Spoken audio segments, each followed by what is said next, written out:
Kalau kau mau korupsi, kau aja yang makan di luar, jangan kasih masuk di rumah. Itu baru istri yang beda ya. Pak, biasanya gajimu cuma 4 juta. Kenapa gini 4,5 juta? Dari mana ini 500? Halal tidak? Halal. Masuk. Kalau tidak halal, keluarin. Bisa ibu? Bisa? 500.000 bisa. 50 juta? Hah, bengkok mukamu.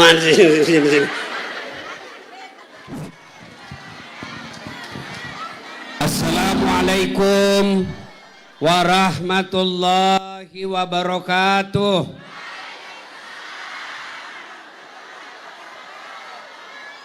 Alhamdulillah, alhamdulillahi rabbil alamin, wa bihi nasta'inu ala umurid dunya waddin. Ashhadu an la ilaha illallah wa ashhadu anna muhammadan abduhu wa rasuluh. Allahumma salli ala Sayyidina Muhammad wa ala alihi wa sahbihi ajma'in. Amma ba'd. Faqad qala Allah subhanahu wa ta'ala fi kitabil karim. Bismillahirrahmanirrahim. Ya ayyuhalladzina amanu dakhulu fis silmi kaffatan wa la tattabi'u khutuwatis syaitan innahu lakum adu mubin. Wahai orang-orang yang beriman, masuklah engkau ke dalam Islam secara sempurna.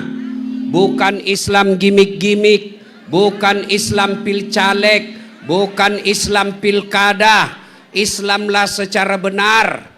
Dan janganlah engkau ikuti langkah-langkah setan, karena sesungguhnya setan itu musuh yang nyata bagi kalian. Ketika Bapak Ibu mendapat undangan acara ini, setan berusaha agar kita tidak datang. Tidak usah kau datang, panas. Tidak usah kau datang, menjual saja kamu. Tidak usah kau datang, lebih baik kau tidur. Alhamdulillah, setan yang ada di rumah berhasil kita kalahkan, bisa hadir di tempat ini. Apakah setelah duduk di tempat ini setan menyerah? Tidak, dia goda lagi kita agar tidak dengar ceramah. Dia bisik kita, tidak usah dengar ceramah, tidak usah dengar ceramah, pegang HP-mu, pegang HP-mu. Jadi ibu-ibu yang pegang HP sesungguhnya kena godaan setan. Bagaimana kau mau dengar ceramah kalau sibuk begini? Simpan HP-nya bu, simpan. Dengar ceramah dulu, simpan. Bisa. Ibu-ibu yang pegang HP, saya doakan suamimu kawin lagi. Amin ya Allah. Amin ya Allah.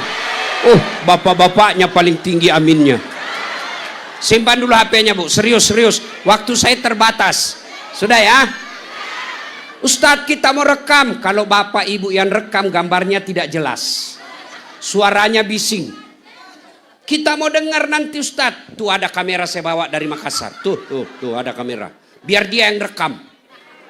Tapi kau bawa pulang kameramu, gampang, nonton YouTube. Haul Tuan Guru Muhammad Najmuddin Ma'mun. Ada sudah nanti itu. Sudah simpan apa? Bisa?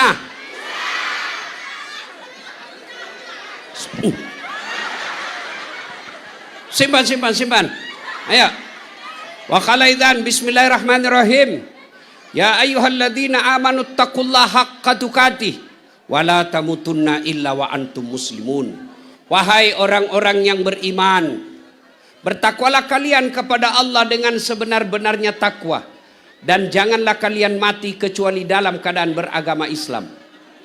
Dari ratusan ayat dalam Quran, kenapa Allah memilih ayat ini sebagai ayat yang harus dibaca setiap Jumat? Jangan kamu mati kecuali dalam keadaan beragama Islam. Ayat ini sesungguhnya Allah ingin ingatkan. Hati-hati bu, hati-hati Dasat, hati-hati Bu Gubernur, Ibu Wagub, hati-hati. Mengaku Islam tapi belum tentu kau bisa mati membawa Islammu. Itu makna dari ayat itu, sehingga harus diulang-ulang. Banyak orang Islam matinya tidak membawa Islamnya. Insya Allah kita tidak akan mati dalam keadaan merampok. Amin. Insya Allah kita tidak akan mati dalam keadaan berjudi. Insya Allah kita tidak akan mati dalam keadaan selingkuh. Tapi yang bisa membuat kita mati dalam keadaan tidak beragama Islam, hubbi aklil haram, suka mengkonsumsi makanan haram. Salah satu di antaranya menerima serangan fajar waktu pilkada kemarin. Kau ketawa baru kau semua pelakunya. Berapa dong? Ya, Bu, yang sudah terlanjur terima bertobat, semoga Allah ampuni.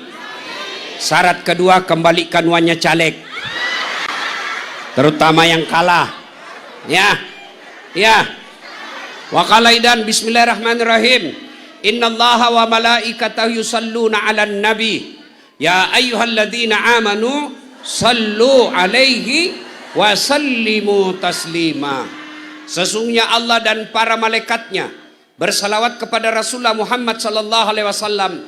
Maka wahai orang-orang yang beriman, bersalawatlah kalian kepada Rasulullah dengan sebaik-baik salawat. Suatu kali Nabi lagi duduk-duduk dengan malaikat Jibril. Tiba-tiba Nabi melihat ada malaikat lebih 1.000.000 jari-jarinya. Masya Allah. Ibu-ibu berapa jari-jarinya, Bu? 10. Cacat kok itu. Nggak ada kakimu. 20. Ini malaikat lebih 1.000.000 jari-jarinya. Nabi tentu kagum terpesona. Jibril, malaikat apa itu? Banyak betul jari-jarinya. Jibril menjawab, ya Muhammad, itu malaikat yang Allah tugaskan mencatat air ketika hujan. Nabi lalu tanya malaikat itu, wahai malaikat, apa betul kau mampu mencatat air ketika hujan? Ya, ku catat yang jatuh di gunung, ku catat yang jatuh di laut, ku catat yang jatuh di darat. Semua aku catat, tak setetes pun yang lolos. Maka aku sibuk dengan jariku yang banyak ini. Lalu malaikat ini berkata, ya Muhammad, ada satu yang tidak mampu aku catat. Kenapa? Jumlahnya lebih banyak daripada air hujan. Oh, ya kan? Iya. Apa itu? Ketika umatmu berkumpul di satu tempat seperti kita ini sekarang, lalu mereka bersalawat kepadamu, aku tidak bisa menghitung betapa banyak pahala yang Allah turunkan di tempat itu. Maka kalau kumpul seperti ini bersalawatlah. Kenapa? Pahalanya lebih banyak daripada jumlah air hujan. Tuan-tuan yang saya hormati, perlu adik-adik tahu, orang masuk surga dek bukan karena tidak ada dosa. Kalau orang masuk surga karena tidak ada dosa, tidak ada isinya surga kecuali Muhammad sallallahu alaihi wasallam. Mana ada manusia yang tidak ada dosanya? Ayo tunjuk. Mana? Ini di depan saya. Yang baju-baju dinas ini.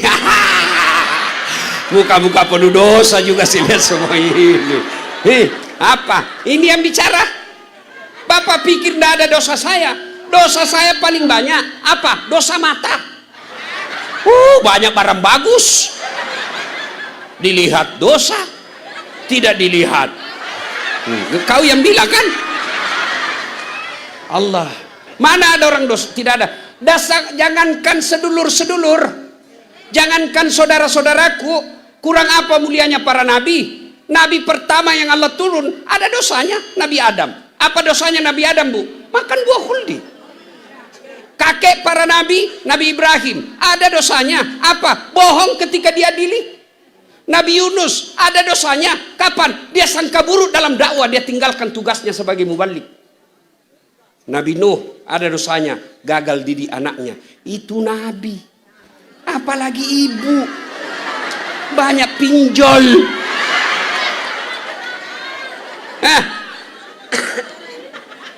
Lalu kenapa orang masuk surga? Ditimbang pahalamu sebelah kanan, kebaikan namanya, ditimbang keburukanmu sebelah kiri, maka ada 2 malaikat. Allah katakan wala talbisul haqqa bil batil. Allah tidak campur.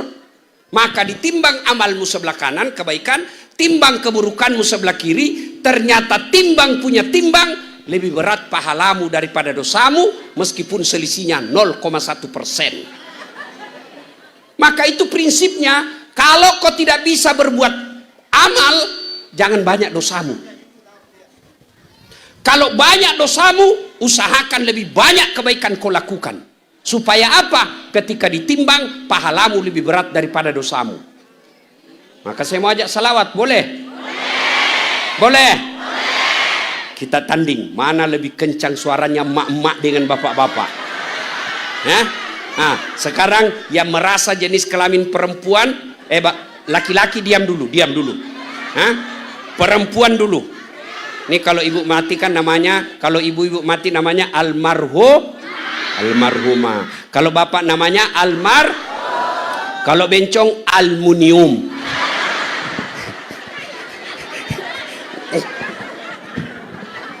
Ayo kita salawat. Ibu-ibu dulu. Salatullah. Masya Allah. Ala toha. Salatullah.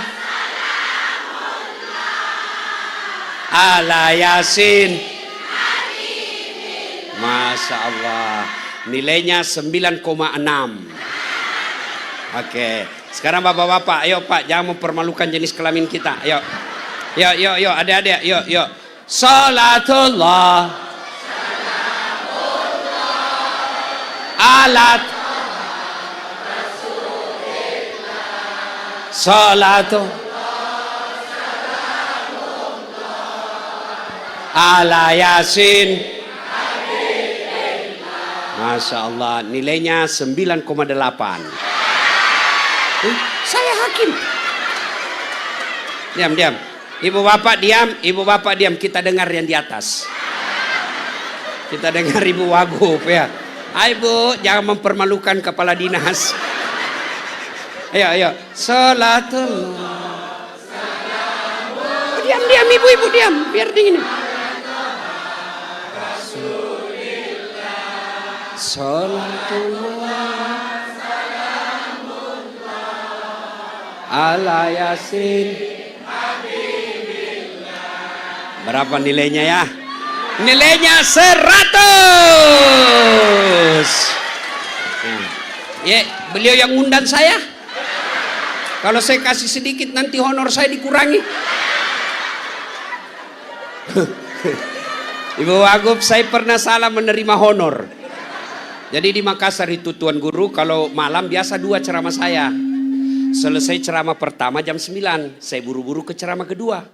Buru-burulah saya ke mobil. Dipanggil saya sama panitianya MC. Pak Ustadz, tunggu dulu Pak Ustadz. Kenapa dek? Tunggu dulu Ustadz. Tunggu dulu. Saya tunggu. Begitu dekat dia kasih keluar amplop. Langsung ku sambar Tuan Guru.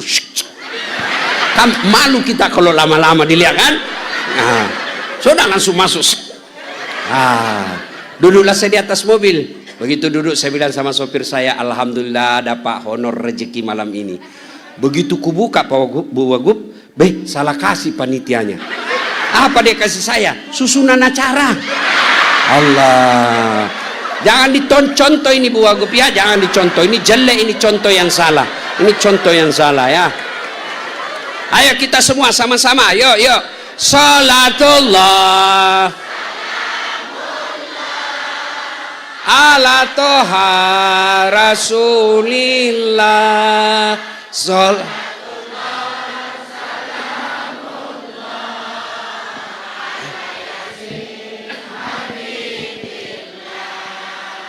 Tawassalna bibis wabil hadi rasul wa kulli mujahidi lillah. Alhamdulillah, terima kasih Ibu Wakil Gubernur yang saya hormati, tuan-tuan guru yang saya muliakan. Mohon maaf saya tidak bisa sebut satu-satu, di samping karena keterbatasan waktu, juga yang sejujurnya saya tidak tahu namanya Bapak Ibu yang lengkap. Saya takut salah-salah. Ibu Indah Darmayanti. Sudah? Hah? Pokoknya Ibu Indah, seindah wajahnya. Ya. Ibu bapak, saudara-saudara sekalian. Halo Ibu. Acara apa kita ini? Acara apa kita? Haul. Ini haul, kalau saya tulis di medsos saya haul, banyak yang bilang bid'ah. Itu tidak pernah pada zaman Nabi. Itu sesat. Dek, yang baru belajar agama, kalau kau beda pendapat sama orang, silahkan laksanakan pendapatmu, jangan kau hina yang berbeda dengan kamu. Ini pondok pesantren di sini mencetak ulama. Jadilah ulama yang rahmatan lil alamin. Boleh berbeda pendapat, tapi jangan bertengkar. Iya kan? Haul, kalau alasannya tidak pernah sama Nabi itu bid'ah, maka mushaf Quran itu sesungguhnya bid'ah. Kenapa? Tidak ada pada zaman Nabi.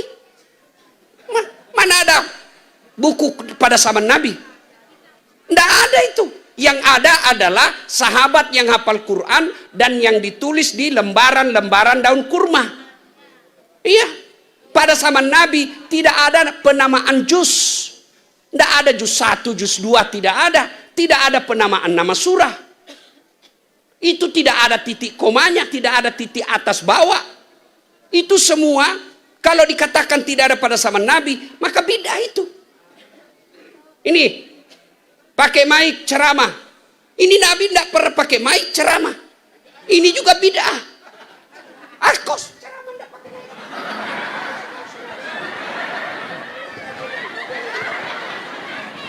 Maka yang baik, silahkan laksanakan keyakinanmu, tapi jangan kau hina orang yang berbeda denganmu. Tuan Guru, saya ini selalu dianggap ustadz tidak sunnah. Kan di medsos itu ada ustadz sunnah, saya cari namaku, tidak ada. Begitu saya cari ustadz tidak sunnah, nomor 13. Saya tanya, kenapa kau tuduh saya ustadz tidak sunnah? Dia bilang, buktinya kau tidak pelihara jenggot. Mau diapa kalau tidak mau tumbuh? Ya. Maka adik-adik, para ulama, adik-adik sekalian yang akan jadi pendakwah, jangan kau suka salahkan orang. Haul, laksanakan. Soal apa pahalanya, nanti biar Allah yang adili kita di padang mahsyar. Mau takziah silahkan, mau maulid silahkan, tidak mau haul, tidak mau maulid, tidak mau takziah, silahkan, saling menghormati. Ada juga penceramah seolah-olah dia panitia hari kiamat. Ini masuk neraka, ini masuk surga. Kau yang punya kunci. Iya, 1, 2, karena waktu terbatas. Muhammad, Tuan Guru Muhammad Najmuddin Ma'mun. Apa masih bisa sholat? Jawab keras, masih bisa sholat? Apa masih bisa umroh? Apa masih bisa ngaji? Apa masih bisa puasa? Apa masih bisa zikir? Demi Allah, putus semua amal-amalnya. Kecuali 3 hal. 1, anak yang soleh dan soleha. Kenapa masih dikenang sekarang? Karena anak-anaknya soleh dan soleha. Banyak orang meninggal, bapaknya baru 2 tahun, sudah dilupa. Kuburannya saja sudah jorok, tidak pernah diingat. Pun kalau pergi diingat, nanti hari raya Idul Fitri, dia datang baca doa. Bukan dia yang baca doa, tapi siapa? Penjaga kubur. Ya. Kenapa kita bisa hadir di tempat ini? Karena anak cucu beliau orang yang soleh dan soleha bisa kita kumpul di tempat ini. Yang datang wakil gubernur, cucunya gubernur. Yang datang ceramah, tidak gampang datangkan Ustaz Dasad, bos. Benar. Kan mestinya ini tanggal 23. Saya minta, mohon maaf, 23 tidak bisa saya geser acara. Saya bisanya tanggal 24. Maulah dia digeser. Ini pun hanya beberapa jam saya terbang lagi. Alhamdulillah. Itu karena anak-anak cucu beliau soleh dan soleha. Halo Ibu. Bu. Tolong jawab dengan jujur. Kalau ibu nanti meninggal, siapa doakan ibu? Suami.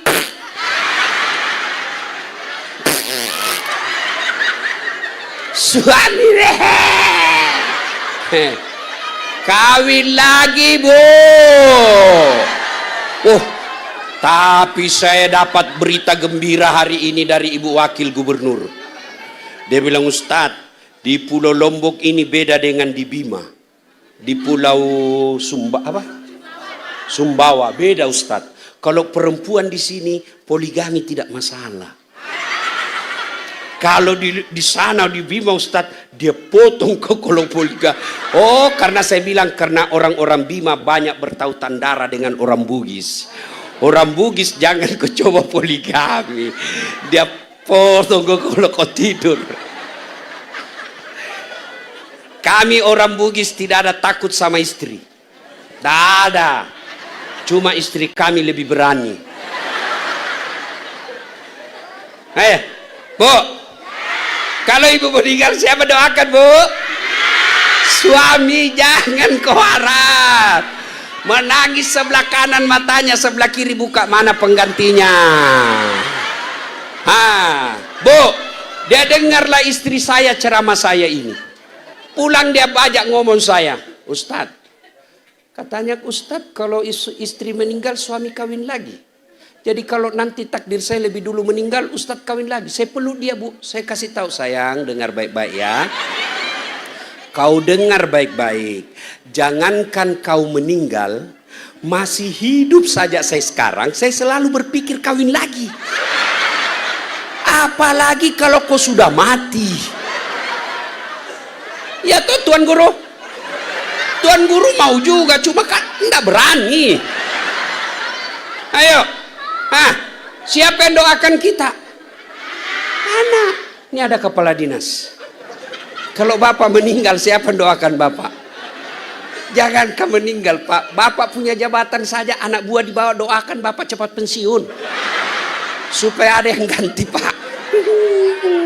Anggota DPR, dia doakan kau temanmu, mudah-mudahan kau ditangkap dia naik. Ayo ini ibu-ibu nih, pegawai-pegawai. Siapa yang doakan kita? Jangan temanmu, jangan harap. Teman coba lihat di WhatsApp, kalau ada yang meninggal, apa dia doakan kita? Enggak, ketik doa saja dia malas. Apa dia kirim? Stiker Al-Fatihah. Dia enggak baca Al-Fatihah itu. Kenapa tahu? Karena saya begitu. Iya. Maka siapa yang doakan kita? Anak. Alangkah bahagianya punya anak seperti tuan-tuan guru. Dengar tadi ada anak beliau yang dokter. Masya Allah. Ada yang wisadawan terbaik. Tidak ada gunanya anakmu anggota DPR, bupati, gubernur kalau dia tidak tahu sholat.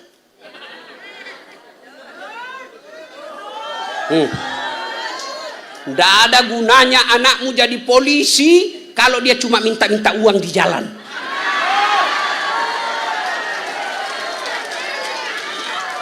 Tidak ada gunanya anakmu jadi anggota DPR kalau dia terpilih karena nyogok. Biarkan anakmu pegawai honor, tapi dia berjamaah di masjid. Biarkan anakmu dia cuma jual-jual bensin di jalan, tapi setiap jamaah ada di masjid. Mau lihat masa depan kamu semua? Mana ini yang muka-muka sakaratil maut?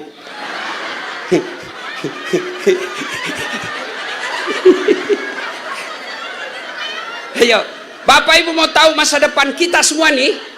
Mau tahu masa depan kita dikubur? Bagaimana keadaan kita dikubur? Lihat anakmu sekarang. Kalau malam Jumat anakmu masih pegang surah Yasin, harapan. Kalau dia masih ada di pengajian-pengajian, tidak usah cemas. Tapi kalau anakmu handphone aja terus dia kerja, main game. Oh, dia kasih game over kau nanti dikubur.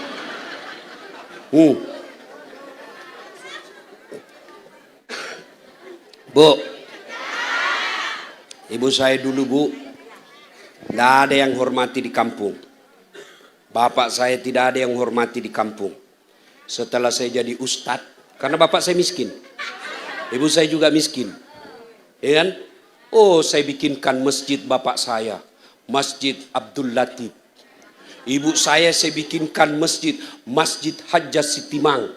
Setiap Ramadan nanti Bu, di Metro TV setiap subuh pasti selalu disebut namanya Hajjah Sitimang. Kenapa? Karena saya ceramah di Masjid Hajjah Sitimang. Ya coba, bangga. Banyak orang kaya di kampung saya, tapi satu-satunya anak yang jemput ibunya pakai helikopter Dasat Latif. Maka saya doakan kalian anak-anak santri, kau belajar dengan baik, muliakan orang tuamu. Ibu-ibu, mau punya anak yang soleh dan soleha? Mau punya anak soleh dan soleha? Di sini tempatnya. Sekolahkan di pesantren. Dan kalian anak-anak pesantren, malu sama Dasat Latif kalau kau tidak bisa jadi ulama yang hebat. Kenapa? Saya tidak pernah pesantren, tidak pernah mondok, tapi bisa jadi ustadz. Apalagi kalian yang sudah belajar agama di sini. Memang kalau mondok agak susah dibanding anak-anak di luar. Dilarang pegang HP. Pagi-pagi belum enak tidur dibangunkan sholat subuh. Harus menghafal. Harus satu kamar banyak orang. Makan kita terbatas. Tapi insya Allah akidahmu kuat, mentalmu kuat. Seperti sambutan Ibu Gubernur tadi. Maka beliau katakan, di samping mereka dididik menjadi cerdas, mereka juga akan menjadi pemuda yang kuat akhlaknya. Akhlak ini yang penting kita miliki. Untuk apa anakmu insinyur, doktor, profesor, kalau dia tidak punya akhlak, bicaranya kasar? Untuk apa kau punya anak kaya kalau kau datang di rumahmu tapi menantumu kurang ajar? Baru kau duduk, dia bilang kapan datang mak? Baru nak, kapan pulang?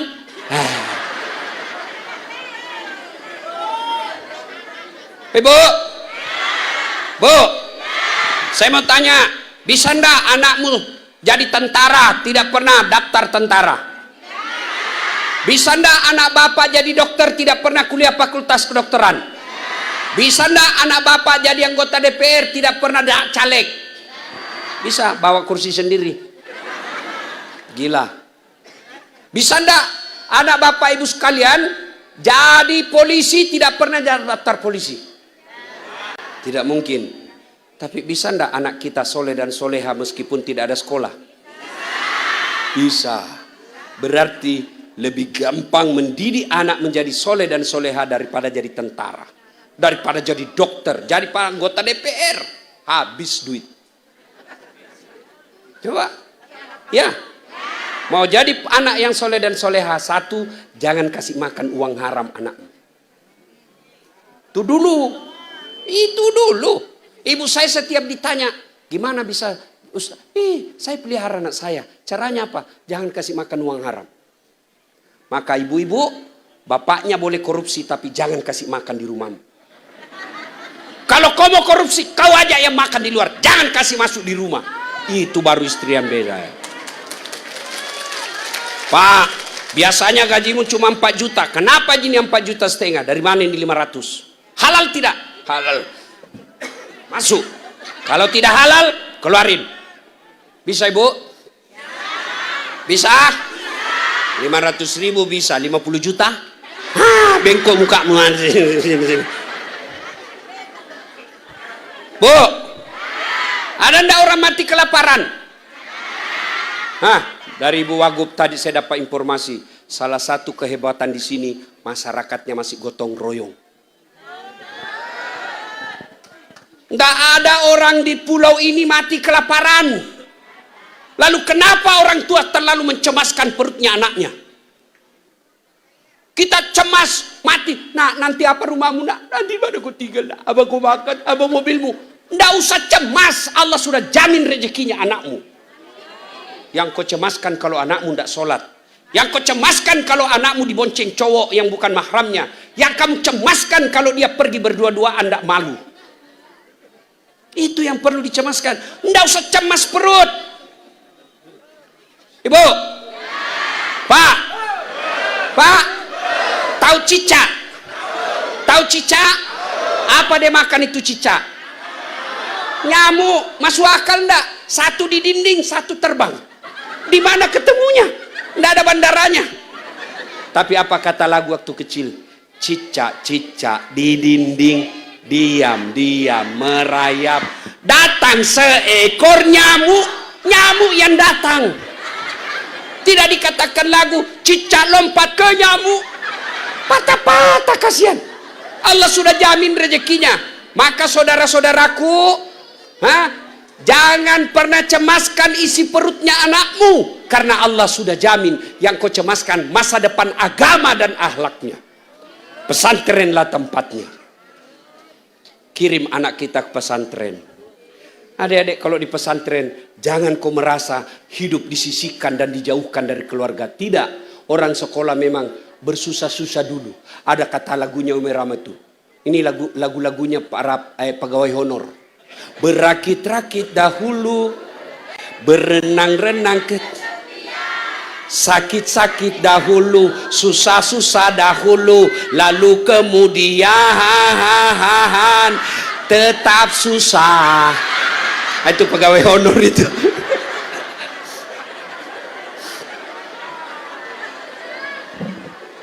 Satu, almarhum masih mengalir pahalanya anak yang soleh dan soleha. Yang kedua, sadaqatul jariyah. Sedekah. Sedekah. Ibu-ibu. Halo ibu. Yang banyak emasnya. Yang ada emasnya.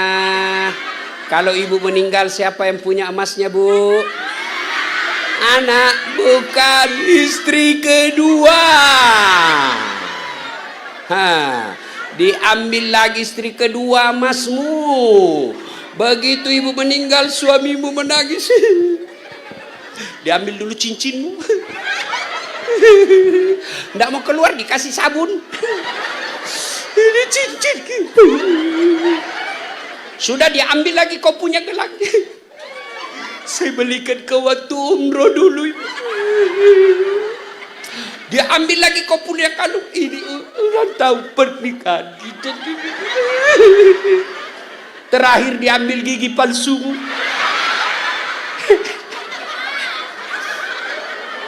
Sudah itu emasmu dia bungkus. Sambil menangis dia simpan dalam lacimu. Begitu cepat kau tinggalkan saya. 3 bulan kemudian reuni akbar. Ketemu teman SMA-nya.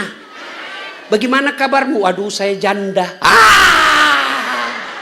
Dia bilang, sama dong, saya juga duda. Dia ambillah itu emasmu. Dia ambil itu emasmu. Dia kasih. Ini, ambil saja. Mantan istriku sudah mati. Ini karena selamar kau pakai ini emas. Daripada emasmu dipakai istri kedua, mending bawa di pesantren. Bawa di pesantren. Iya, jangan terlalu pelit. Tidak ada orang bangkrut karena dermawan. Tidak ada orang hancur hartanya karena dia dermawan. Ibu-ibu jangan terlalu pelit. Kalau ibu meninggal, semua ditinggal. Kuburnya sempit. Dia akan menyesal di dalam kubur. Dia akan berkata, ya Allah balikkan saya semenit saja. Untuk sholat bukan, untuk puasa bukan. Saya hanya ingin berkata, selaru hartaku saya sedekahkan fisabilillah. Itu penyesalan orang di kubur. Ramadan ibu sudah dekat. Sedekahlah. Sedekah nasi bungkus boleh. Ibu mampunya cuma 5 bungkus. Bawa di masjid 5 bungkus buka puasa. Tulis, bungkus pertama Pak Imam. Bungkus kedua muadzin. Bungkus ketiga marbot. Bungkus keempat remaja masjid. Bungkus kelima MC. Lalu berdoa, ya Allah, mudah-mudahan besok saya bisa 10 bungkus. 10 bungkus bagi ibu yang susah hidupnya jauh lebih mudah, jauh lebih mulia di hadapan Allah daripada 100 bungkus dari bupati pakai uang anggaran APBD.